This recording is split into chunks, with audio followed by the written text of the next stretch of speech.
Welcome everybody to the first edition of season 2 of the Onlyfanz Football Podcast.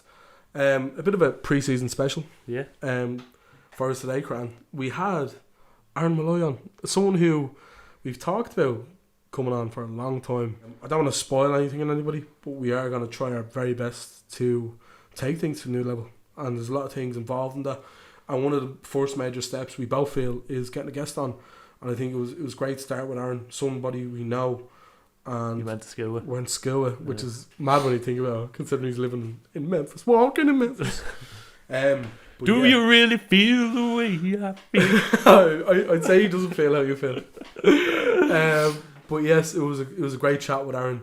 We talked about his time in the League of Ireland. We talked about his time currently in America, in the USL, playing for Memphis 901. He had a bit of a tough time during COVID in Portland, and we do chat about that. And he has a great story, Cran, about Phil Neville, of all people, while playing for forward Madison. So yeah, we really, really, really appreciate Aaron coming on and giving us the kick up the arse for pre-season, Cran. Enjoy the show. Yeah, Here take it. we go.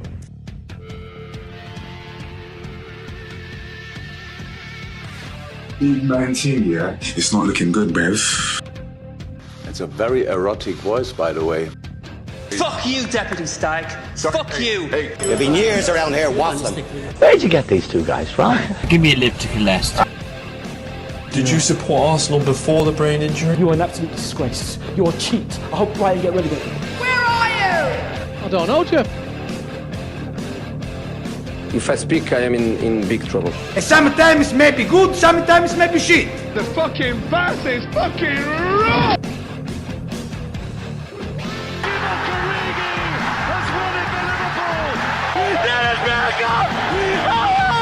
Kaiser, where is the money? It's Messi! Again! The Madison man arrives! Right.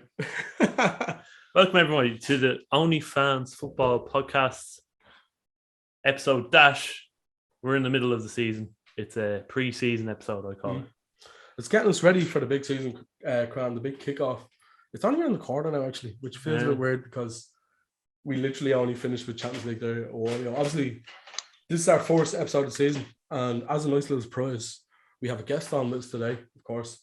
Delighted to be joined all the way from across in Memphis by USL Irish defensive midfielder Aaron Molloy.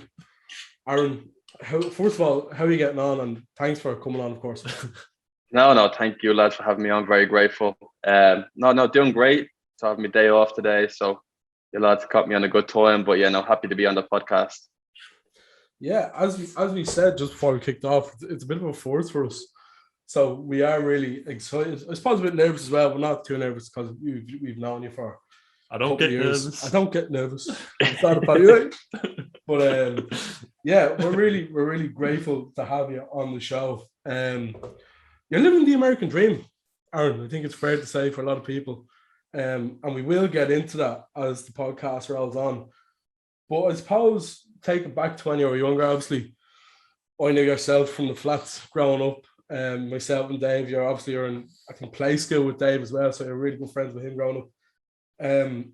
Obviously, I take it, footballer was obviously what you always wanted to be. Yeah, no, absolutely. I think, thought you'd be able to tell you this, but ever since we're growing up, everyone just played football. Everybody, especially in Dorset Street, there was a football pitch there, so there's no excuse. It was morning, day, night time, everything just football. And obviously my dad played for a little bit as well, so that was engraved into me growing up. Yeah, Trevor, of course, he was a bit of a League of Ireland legend, it's fair to say, because he moved around to all different clubs. I'm sure you know yourself better than we do. But yourself, before you went to the States, it was in Ireland where you kind of honed your craft before you got over to America. And I vividly remember you playing out in Crumlin. I think you played for Crumlin for a while. I did, yeah. I know for a fact you played for Bows under 19s. You were there for a long time. And obviously Drogheda as well. I think you had first division experience with them. So I suppose a little bit about Bows first of all, because obviously look at Bows now are one of the top teams again in the country. So it's probably very topical to speak about. And as we're recording today, Dawson Devoy has just made the switch to MK Dons, which it's a big thing for him. But yeah, a bit about your time in Bows. Yeah, no, I think first of all, how I got the Bows was I was playing with Crumlin, U17s, and I think we went the whole league unbeaten. Obviously, we didn't win any of the cups. We won the league that year, and Owen Heary was the manager of Bows' first team at the time, and the U19s at Bows didn't have a great year prior. So Owen Heary came to a lot of our games. I think they may have trained out there, I don't know. But yeah, he came to a lot of the games. And then once the season ended, he met up with all of us as a group and said, listen, I don't want to just take 4, 5, 6. He's going to take the whole team. So the whole team went and signed for Bows 19. So a few lads went different places, but we all wanted to stick together. And lucky enough, we won the league then again that following year with Bows U19s. But yeah, Robbie Horgan was the coach, Ray Scully, assistant coach, Kane McKenna, assistant coach. Absolutely brilliant. Bows, my local club. Been to all the games growing up as a kid. So yeah, no, I was very, very proud to put on that jersey. I think I was captain my first year as well. And that was just from working hard in pre-season. Obviously a whole new team there, so it wasn't like you were bringing back any experienced lads. But yeah, no, with the Bows, I think I spent 2 years there, and I had another season left. So I went there when I was 17, had another year left, and we won the league 1 year, made playoffs the year after, and there was a change of management, and there was an opportunity for me to move up. So I was hemming and hawing whether to stay or not, but I knew by 9 months later, I knew I wanted to go to America. So do I take this jump and have pro experience up with Drogheda, or do I stay with Bows? And I talked a little bit with Keith Long, and but most importantly, Pete Mann, who was the manager of Drogheda, was able to get me up there and haven't looked back. And yeah, I think I played 14, 15 games and scored 2 goals, done really well, learned an awful lot there. But yeah, Pete Mann was a great coach and really enjoyed it. Yeah, you were player of the year for Bows, I believe, under 19s in, I think, your second season there. And yeah, with Drogheda, I vaguely remember, because obviously, like, people who listen to the show now, I support Shells. And one of the things I used to like when we were coming home from school on the 1-2-2 was you'd be the only one that would be able to talk about League of Ireland football. And I remember you were playing for Drogheda, and I think it was myself, yourself, I think it was Rob Manley.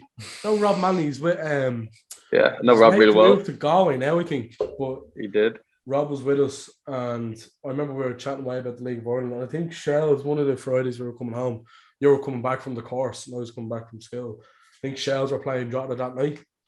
Now, I don't really remember the scoreline. I'll be dead serious with you. I do. Of course I do. But what I do remember is after the game, obviously, like, we've known each other for a long time. It was myself and my dad were leaving the stadium, and Dave as well. And we were actually driving past Tolka, and it was yourself and your mum there. And I think geez, we could have given you a lift home, I don't know, but we definitely stood there for a while chatting about the game. So you say you remember the game. Did you just win? So I thought that was one at home. I think we won the game at home 1-0, and then we lost 2-1 to the one at Shells at Tolka. I think we lost that game. But yeah, no, I remember very well. I think Sean Brennan scored a free kick for us that game.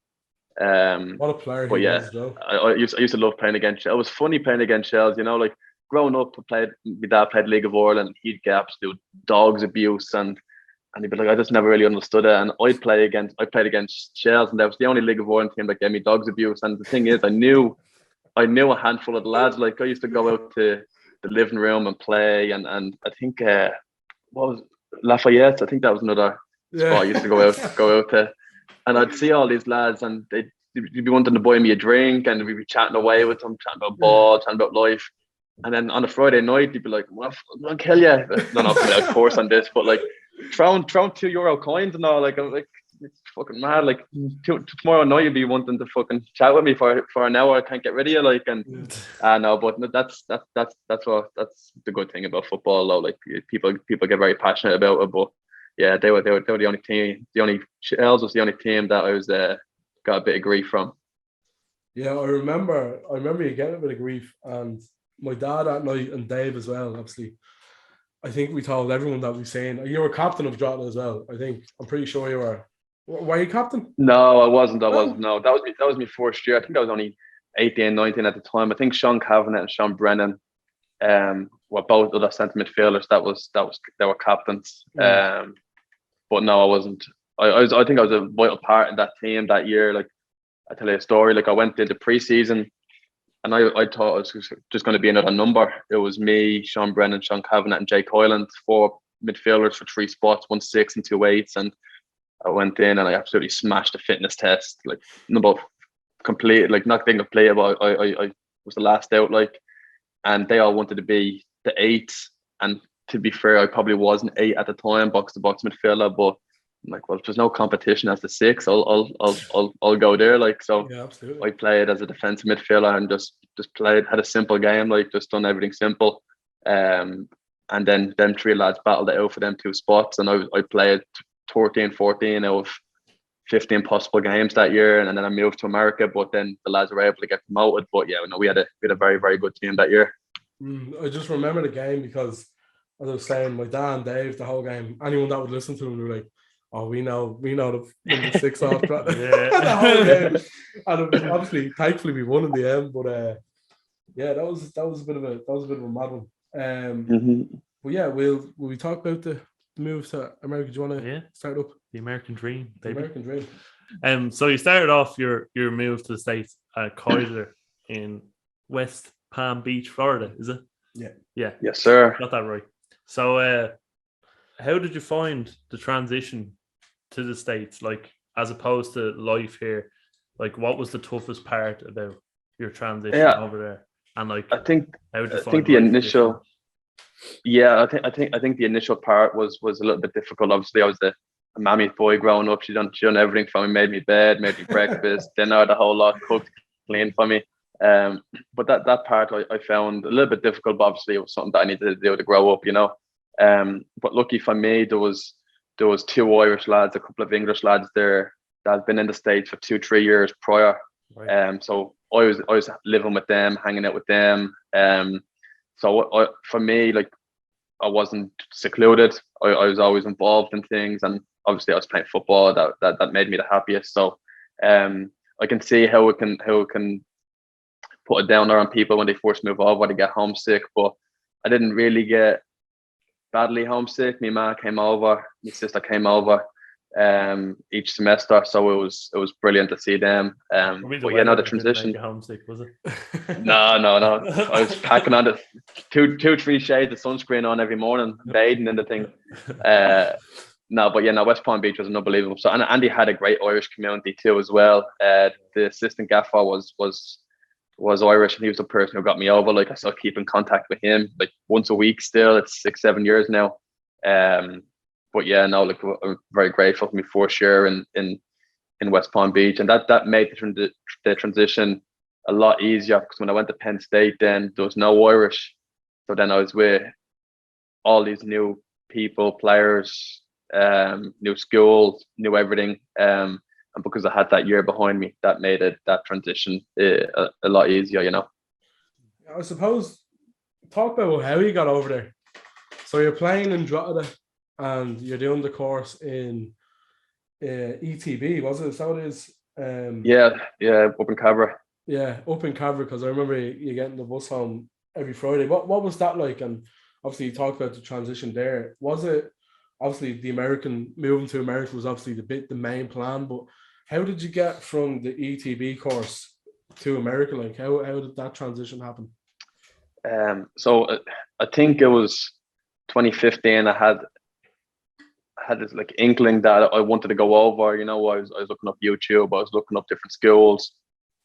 I was just getting an idea of it. And then I got into the FOSS course, and FOSS course was absolutely brilliant with me. Like, they really, really helped me get over. Like, chatting away to Harry McHugh, who ran it at the time. And I'm like, have you any connections over in the States? It's something that I'm like really into. Like, I'm not just asking, but I think I want to give it a go. And he put me in contact with a few lads, and Alan McCann who was in the course a few years before me, was the assistant coach over there. So he brought him over, watched me train, watched me play, and then he brought other skills over. But it's not just like, the skills interesting when you go over. You have to do an SAT. It's like a 4-hour exam. So I was brutal at maths, English. I was just brutal in school in general. Like, so I had to get grinds for that. Passed anyway. Almost got kicked out of the exam, but got passed anyway. And then everything went well from there. And then I went over in July. School started at the end of August. Pre-season started start of August. So everything went well through the first course. A lot of connections through there. Yeah, so as you said yourself, you played for the Kaiser Seahawks in Florida, and I've written here you had 15 appearances and 4 goals, which isn't bad for a defensive midfielder, to be fair. Yeah, I've done all right. Yeah. And it was then you got headhunted, wasn't it, by Penn State? Yeah. And you made the move to Penn State, and like I'm not quite sure. Penn State's in Pennsylvania, isn't it? So I'm not quite sure what the weather is like compared from Pennsylvania to Florida, but I'd imagine it's quite different. And like you said about the transition, was that something when you went from Kaiser and with the Irish lads and the English lads and you're mixed with them, and to kind of just try yourself into Pennsylvania, to go to a new university, and like you said, you'd struggled with maths and English and stuff like that, and you get headhunted, as we said. So what is that transition like, academically and obviously like playing football? How did that feel at the time? And if at the time, could you kind of see yourself still being in America, all these years later? Yeah, and I think it's a different monster from Kaiser. I think Kaiser, we may have had 800 students. You go to Penn State, there's 50,000 students. Wow. It's its own little world. Like, I think I was taking a what was it called? Some science behavior class, and there was 900 students in the whole class. So Monday, Wednesday, you go to class with 900 students, and you get broken into groups. Then on Friday, but yeah, it was just mad for me. But like, no, the lads took to me well. Like, I was enjoying my football. I knew, like, from Kaiser, if I wanted to be professional, if I wanted to go to the draft around, would have been near impossible. Not impossible, near impossible. So I needed to go to a big school. So Alan, who brought me over, basically got me in contact with all these schools, and they came and watched me play. And then I narrowed it down to Penn State, and they weren't the best program in the world, like where they finished, but the facilities they had there were second to none. Like, really, really good, like unbelievable stuff. And then I remember saying to myself, like, it's almost impossible not to get better here using these facilities. The stadium, we had nutritionists, full-time gym instructors, all are at disposal whenever we wanted. Like, so I knew that every day I'd take advantage of all that stuff.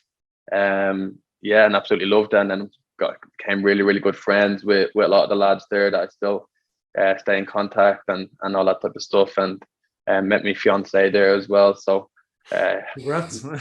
Yeah, no, I appreciate it. So yeah, no, happy man. Yeah, definitely. So I just have written here, sorry, Karen. Yeah. I have written here about Penn State, Nittany Lions. Correct me if I'm saying that wrong. And obviously your time at Reading United. You don't mind me asking, what's the difference between these two teams? I know with Reading United, it's the Philadelphia Union's Premier Developmental League affiliate. So what's the difference between Penn State and Reading? Like, what's the difference there between those two? So obviously Penn State's a school, and you play like 20 games during the fall season, so it'll be August to November, and then you get 2-3 months off in the summer. Every college student does. So it was called PDL at the time, Player Development League. Now it's called USL League 2. So what they do is all these aspiring pros or lads in college that want to be professional, they go into this pro environment where teams will create teams for the summer and compete. And Reading was the number one team at the time for years. And Stephen Hogan was the manager there. He was another Irish lad. So he brought me in. And when you play with Reading, you just get all eyes are drawn to you from all pro teams, So I played in that for 2-3 summers, and was pretty successful there. Won the league a couple of years, done really well, and then that kind of got me ready then going into the Penn State season in the fall. Yeah, I have written here, which I time with Penn State, it was 50 games and 14 goals in what would have been now USL League Two, and then for Reading itself, it was 26 goals or 26 games and 12 goals. And like you said there, you done very well. You got the PDL Young Player here in 2017, so it kind of your potential's always been there, I think. And for you, I feel like just looking at your career, it's constantly your career so far. You've constantly moved up. Now I know there's been roadblocks, and we'll get onto it, but you know, sorry, bit of hay fever there.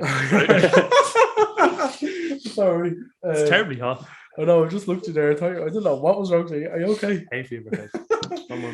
But yeah, so as I was saying, you know, we know you had the roadblock. So your time with Reading, you know, kind of comes to an end, and it was the MLS Combine you got invited to. And again, I have another little anecdote to tell after I asked you this, but you go to the MLS Super Draft in 2020, you were the 16th pick, which is like, that's amazing. And one of the things I noted when I was doing research on this, I remember looking at the draft itself, but one of the things it said was if you're American or Canadian, you would have been in a top 5 pick. And I can see you smiling there, and I'm glad you're smiling because I didn't want to touch a nerve. But why, I suppose, is the question I have. Now, each team has a certain amount of internationals they can use each year. I think it's 7, maybe 8 internationals. And you can tell when, like, just right now with LAFC, they bring over 2-3 internationals. They have Chiellini taking up an international spot, Gareth Bale taking up an international spot. So they're not going to use an international spot on some college kids. That rules out. That trickles down, and that rules out. Yeah, so that rules out like an international coming out from college. So, for me, it was always going to be a hard battle to get a contract in MLS as an international. So, but yeah, no, there's some teams you can go to. There's some teams that you don't want to really get drafted by, that you just kind of trickle down to the second team. But yeah, no, I'm very grateful for Portland and the opportunity they gave me. But I'm just glad where I'm at right now. So, no, it is what it is.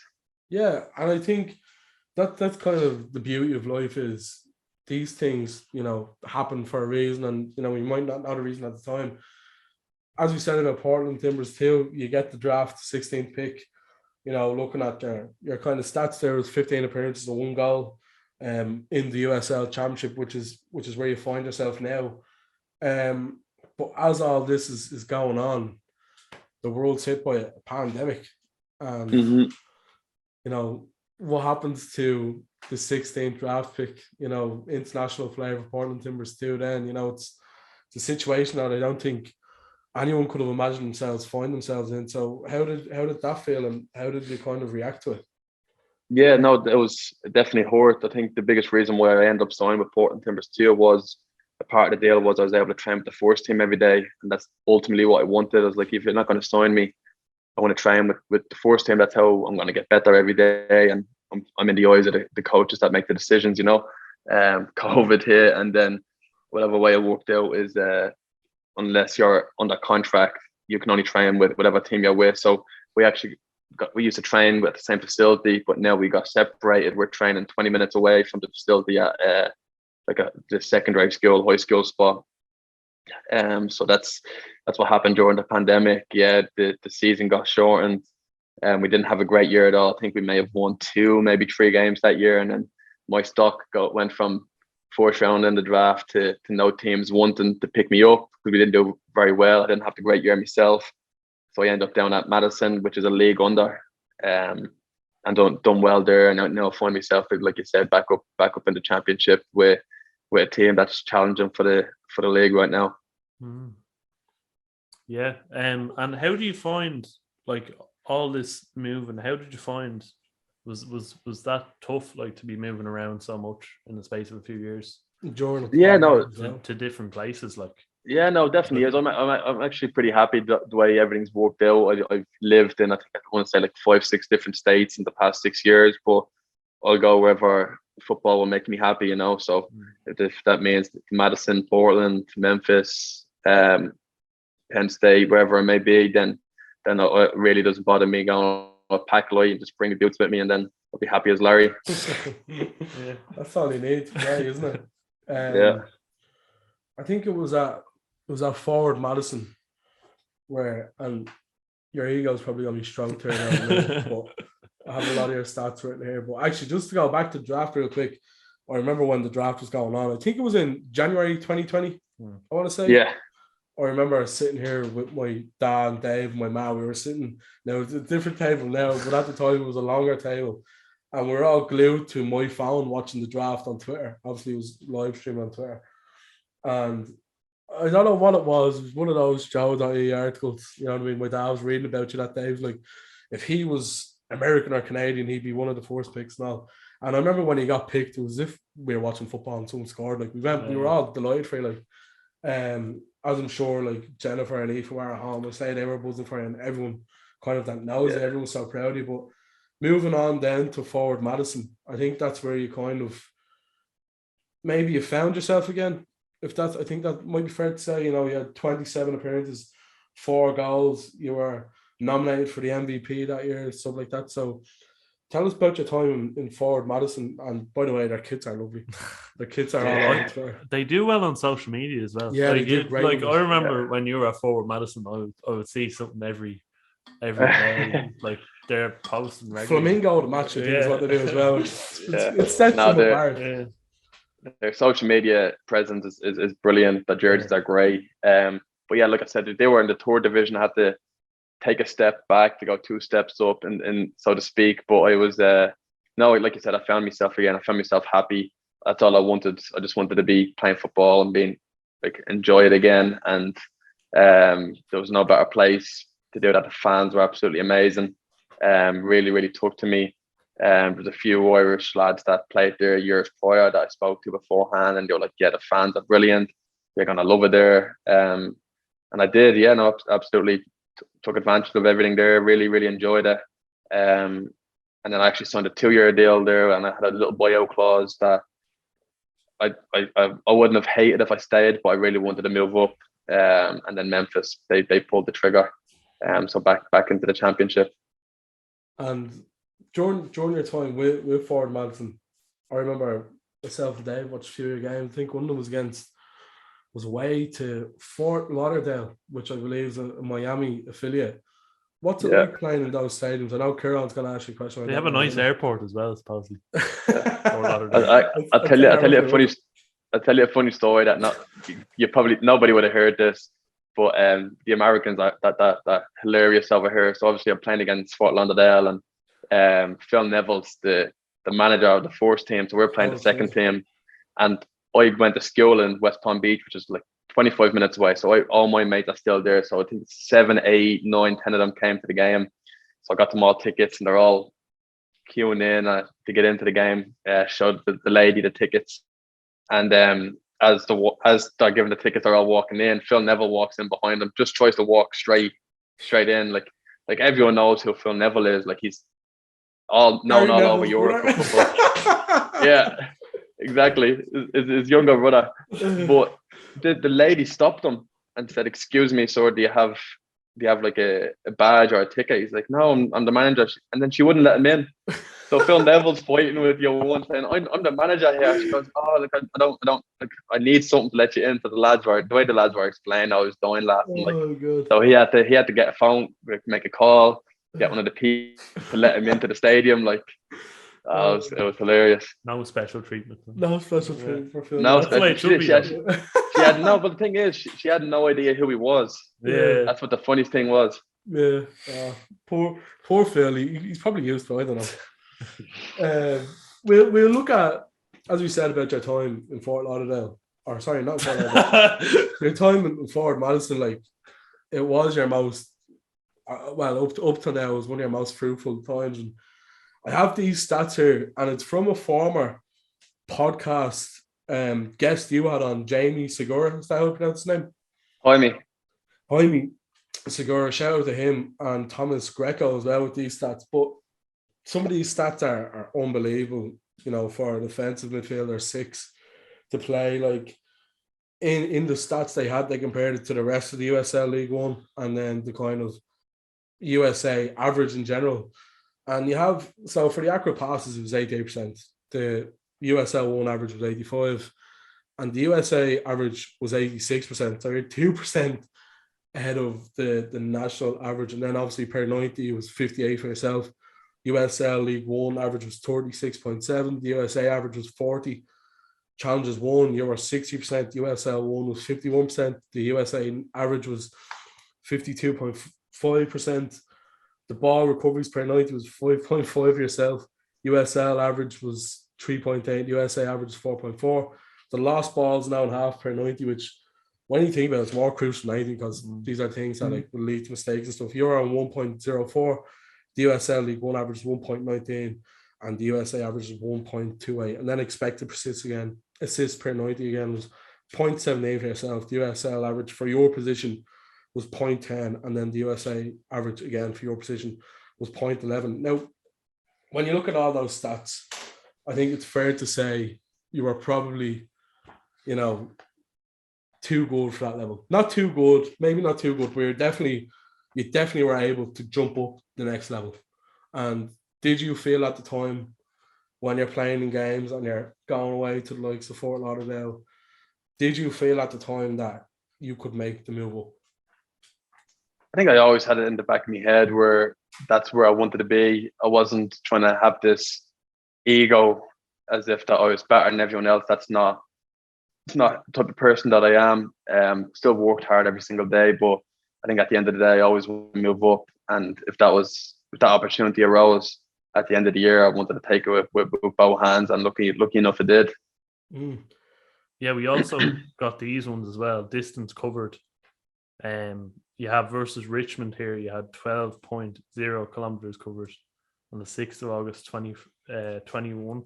And against New England, 13.7 kilometers covered on October 1st, 2021. And against Greenville, 13.25 kilometers, September 25th, 21. So, yeah, Kante like stats, you could say.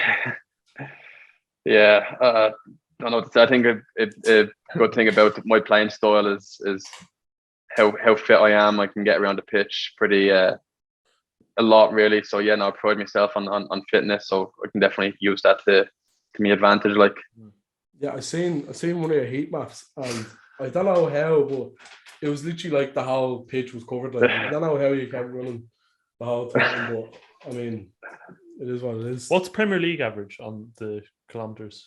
I don't know, but yeah. I'd imagine those numbers are close enough, and you have to kind of take into consideration as well. This is playing in the States, so it's obviously going to be warmer. I know you see, like, sometimes they show the stats at the end of the game, and it's like, I think the most would be like 12 or 13. Yeah, I think it might be lower because them lads are a lot smarter. Don't have to run as much. I think I'm definitely not as good as any Premier League player, so I'm definitely having to run a lot more.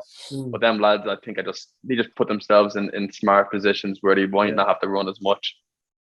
Yeah, well, to be honest with you, the stats in total, and as I said, it was a stroke of your ego, so you're welcome.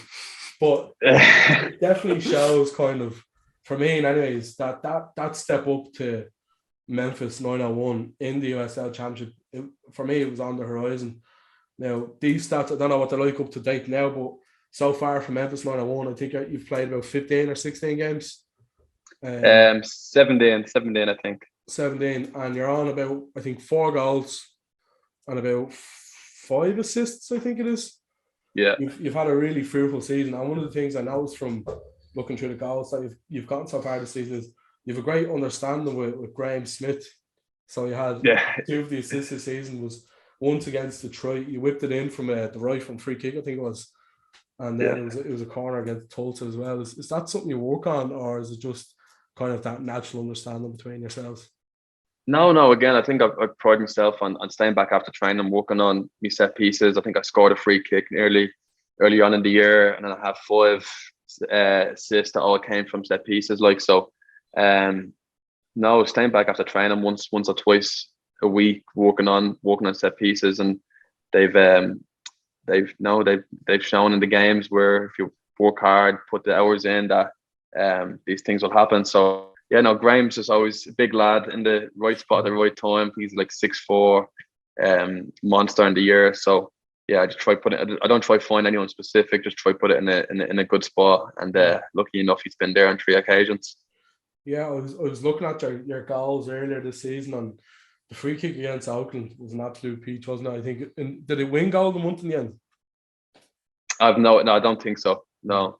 I know it's definitely nominated for it, but like you said, one of your goals again was against Atlanta. Atlanta number 2, which I think is your 4th goal of the season.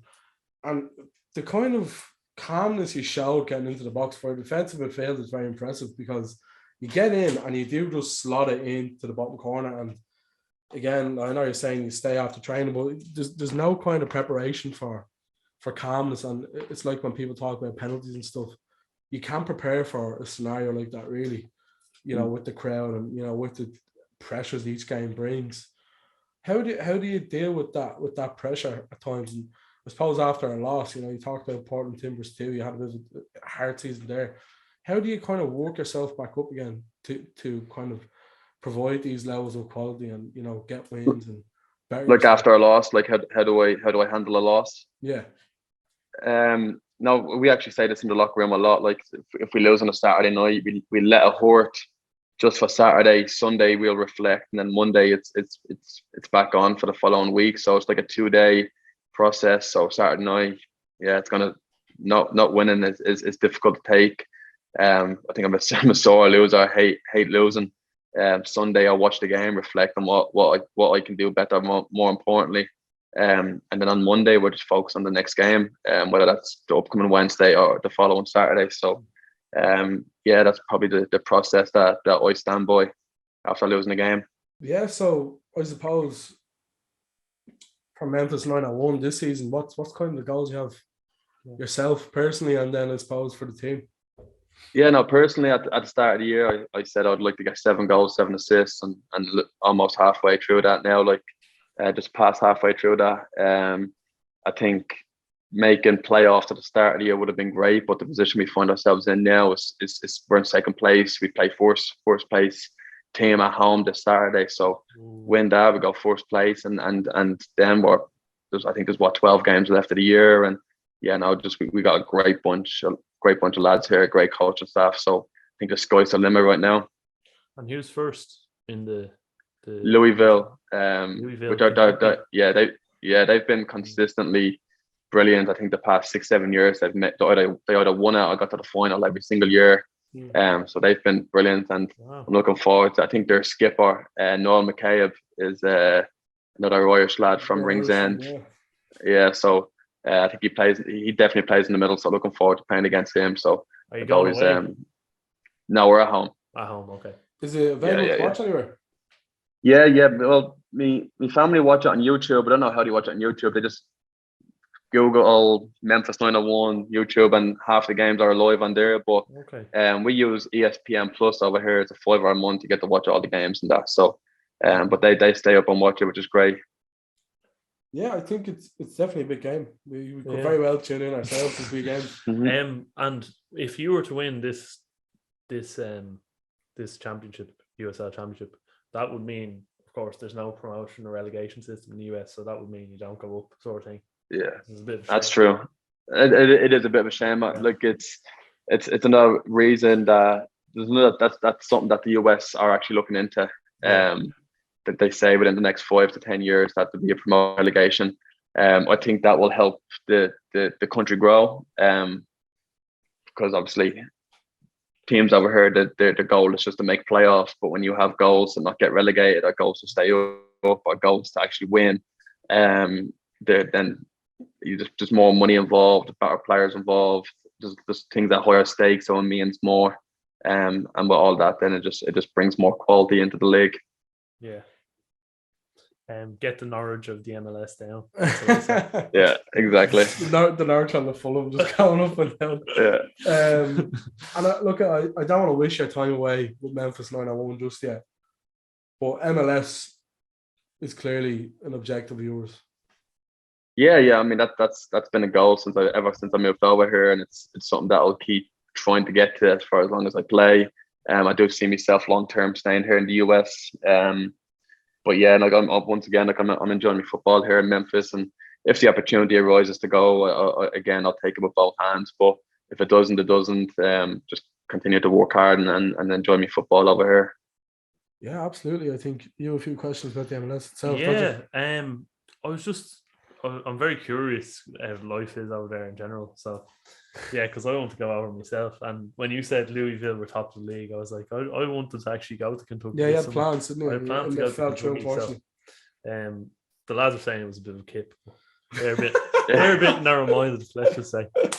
But yeah, the lads who have never been there as well.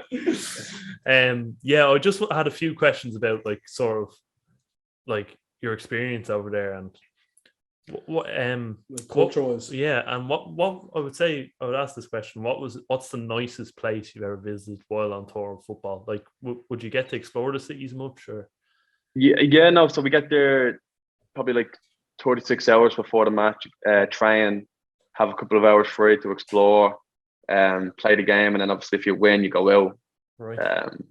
Don't win, you don't go out really. So no, we played Tampa there probably 2 weeks ago, and Tampa, Florida, St. Petersburg it was beautiful. At Penn State, we had a week away in Santa Monica in California. It's another spot that was absolutely amazing.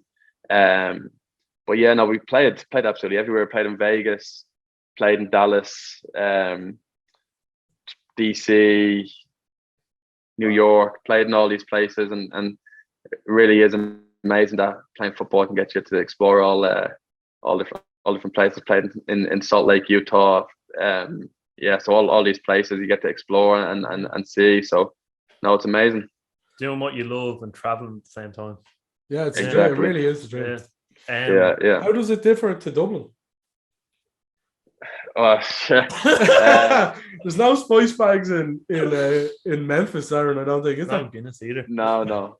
I'll tell you what, the buses in Dublin are great. You get the 16-1 up the Kevins every 3-4 times a week. Or the 1-2-1. I remember the one you are probably too young for the 1-2-1. The 1-2-1 they get right outside Clash to wear. Yeah, that was the best bus in Dublin. No, it's just different culture. And again, like I did a lot growing up over here.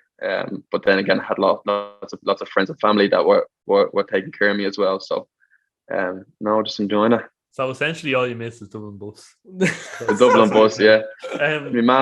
My ma's cooking on the Dublin bus. I was gonna say, what's your favourite stadium so far while over there? What would you say was the nicest stadium you visited? Or probably I can't just name one. I'll give you three right now. It's probably Providence Park in Portland. That's where we played our home games, the second team, and it was Astro, but it was one of them Astros. Even if it didn't rain and you roll the ball, it will spin back. You know, it wasn't really a sticky Astro, and it was brilliant. I think it must have held like 40,000 people, 35,000 people. It was COVID. We didn't have anyone in there. I'm not saying we would have had anyone in there either way, but it was a great stadium where they cut the timber after they score. Yeah. I love the timber lads. Great. And then Bree Stevens was brilliant. That was Ford Madison. There was at times where we'd have 5,000-6,000 fans, and it just feels like they're on top of you. Now, like the ball would go for a throw in, and they'd be able to touch it. It's that close. Yeah. So you could hear everything. And then obviously AutoZone right now with Memphis is also brilliant. It's a baseball pitch transitioned into a football pitch. So 70% of the grass is brilliant. The other 30% is a little bit woeful, but you take what you can. And they're three great stadiums that I've played in. Right, lovely. Anything else? Yeah, I suppose just with moving to America, like I remember years ago when David Beckham first went to LA Galaxy, and then obviously Robbie Keane was over there, Frank Lampard, Steven Gerrard, the likes of them were all over there. Is that a part of the reason why you wanted to go to America? Or I know it's completely different for yourself. Obviously, you're going over to college and you're on a scholarship and you're doing these things. But was there something with I suppose the question I'm trying to ask, was there ever thoughts of going across the pond to England, or was it always just America? Obviously, when I was younger, I was a very like late developer. I think I was in second, third year. I was still the smallest person in school. But no, like, yeah, no, I took a growth spurt. I think I was at 17, and I was like, yeah, no, this is something that I can definitely do. I think what pushed me going over to America was I wasn't very great in school. I didn't really enjoy school. It was obviously we learned it all through Gaelic. I found it a little bit tough. But when I went to the first course and I was getting paid from Drogheda, I wasn't getting paid an awful lot of money. I'm like, I don't want to do this for the next 10, 15 years. So I started looking to different avenues, and I'm like, I can go to college for free and live in America and play football at a high level. So why can't I do that for the next 3-4 years? So yeah, so I'm working on my degree from Penn State, and playing football was a no-brainer. So wanted to do that. But then again, like you said, seeing the likes of David Beckham, Steven Gerrard, Robbie Keane, and all involved, I was definitely like, yeah, I want to be able to do that at the end of the day when I'm finished with school. Like, yeah, that's one of the questions. You had a question. Yeah, I actually did have a question. You mentioned the likes of Robbie Keane, David Beckham, and Steven Gerrard there going over to the MLS for a few years. Here we go. Hypothetically speaking, now, if you were to make that transition to the MLS, say, you know, one of the big teams, LA Galaxy, whatever, and someone was to come across the pond, an almost retired player, take the likes of Chiellini. Yeah, the likes of Chiellini. Yeah. Who would be the dream player you'd love to come over and play on your team? And I suppose you as well, to add to that, is there a dream team? Is there a particular city you would love to play in and live in, kind of? Yeah. I just mentioned the biggest one, LA Galaxy. So can I pick someone that's retired? Yeah. Yeah, walk away. Anyone. Yeah. No, so you can keep an eye out on this, actually. So when I was younger, I used to play as a striker. And Robbie Keane was someone that I used to look up to, as well as me dad. He played striker as well. Yeah. But Robbie Keane had this certain celebration that you would know. It's the handstand, cartwheel, throw the guns up type of thing. Yeah. And my nanny has a video of me, and I've been on her case for weeks. She has this video camera. She came out to watch me when I was with Stella Maris when I was about 8 years old, and I scored a goal and I did that celebration.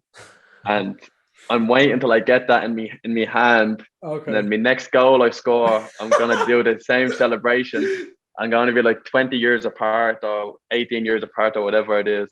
Yeah. So I think it would probably have to be Robbie Keane. But yeah, I'd keep an eye out on that. My nanny wanna hurry up and send that video over, because I don't know how many more goals I'm gonna get by the end of the year. Oh god. I suppose we won't keep you for too much longer. Yeah. I suppose one of the questions I said to you earlier, we'll kind of take the piss now and have a proper question after, but you're on the desert island, right? I'm going to ask everyone this. I'm asking everyone this. I don't care. Yeah. Right? You can take one book, one album, and one film with you. And what would they be and why? You can take a person with you as well, if it makes it easier. But you have to substitute for one of the other. So you'd have one book, one album, and one film with you on this imaginary desert island. What are you taking with you? Right, the album. There you go. The album would probably be The Weekend After Hours. Big Weekend fan. Wow. And then the book would probably be The Four Agreements by Miguel. Hold on. Don Miguel Ruiz. I think I've read that twice, and each time just opened my eyes up. Really, really good book. I think less than 100 pages. It's something that I'd recommend. And then the movie. I remember probably The Departed. Watched that a couple of years ago, and I rewatched it again a couple of weeks ago. Brilliant movie. Yeah, I only watched I love that. Yeah. So you're a big movie fan. You probably know about it. The Rat. It's all about the Rat. Okay. Yeah. Great. Yeah, great actors as well in it, so it makes it better. And then I pick a person. I'd probably just take the easy one, the scapegoat one. I'd probably just take Bear Grylls, so I can actually survive and the whole lot. You get off the island. You get off the island, yeah. I thought you were gonna go with the easy one. I'll take my girlfriend with me. Like, no. I want to get off that island. There's only so many times you can read the same book, listen to the same album, watch the same movie.